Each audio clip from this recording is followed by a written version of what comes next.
I don't even know the screen's so crappy. I don't even know if it's pointing the right way. It stopped recording the last one, so this could be the second part.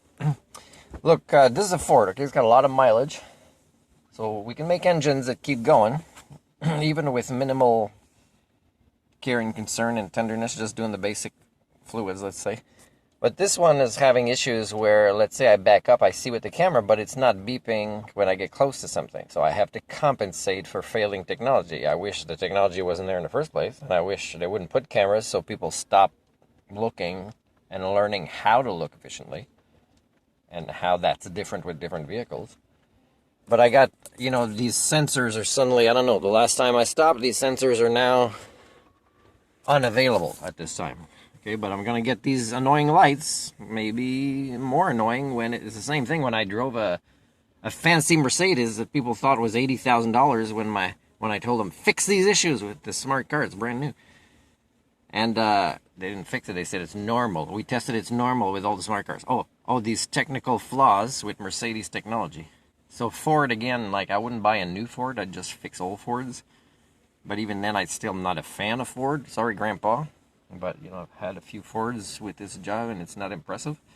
Especially if there's technology attempts at it, which won't last as long to function properly, if indeed when new. Because I've had, as I said, a Mercedes that was brand new, and technology is like, please remove it, is what I prefer, if you want my next payment. So that's an example, there's many things like the smart car, like when it was in the snow, it didn't let me do what I knew what to do to get unstuck in situations that I was in one time, because it was trying to compensate by doing the opposite of the solution to get unstuck. And again, I understand because most people are dumb and they don't understand the forces of physics, and so they will do the wrong thing and get more stuck.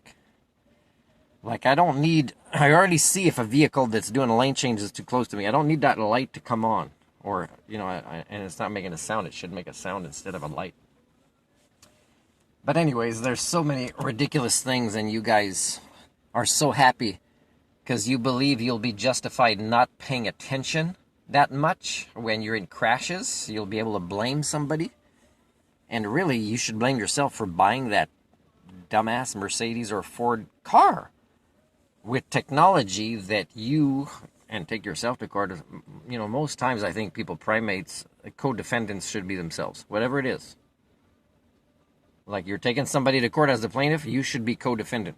So you've got to find a lawyer that defends you and does your case at the same time, because you're probably made a bad decision and you like that. Like I'm, right now there's an industry that I'm really learning more than I want to not be depressed about. And I'm telling you, it's a common pattern everywhere, but it's like people complain about people above them making decisions and it's going to end badly, and yet they kind of wait till, I'm telling you guys, do not live anywhere near a train or in a city or town where trains go in Canada.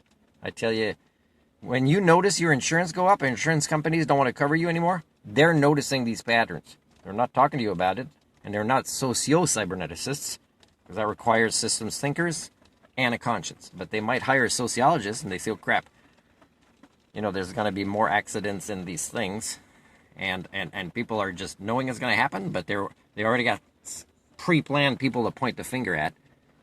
So people will die, maybe even their own loved ones or themselves, and when they die, they'll say, not my fault, I knew he would, I knew that was going to happen. It's that ridiculous, the species I share DNA with.